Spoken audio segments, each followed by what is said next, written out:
So I decided on a whim that I was ready for something new in our master bath. I found this self-adhesive wallpaper on Amazon and decided to give it a try. I'd never applied wallpaper before, so it was a bit of a trial and error, but it was pretty simple once I got the hang of it. Next, I went to Home Depot and grabbed some molding to add some trim detail. Using a level and my favorite DeWalt cordless nailer, I attached my molding directly under the wallpaper.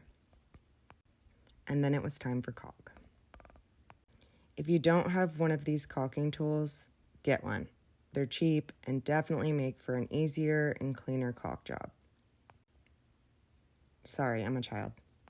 Once my caulk was all dry, it was time to paint. If you haven't noticed already, I'm on a forest green kick right now. So far, I've spent around $200 to do all of this. Next, I'll be focusing on the vanity.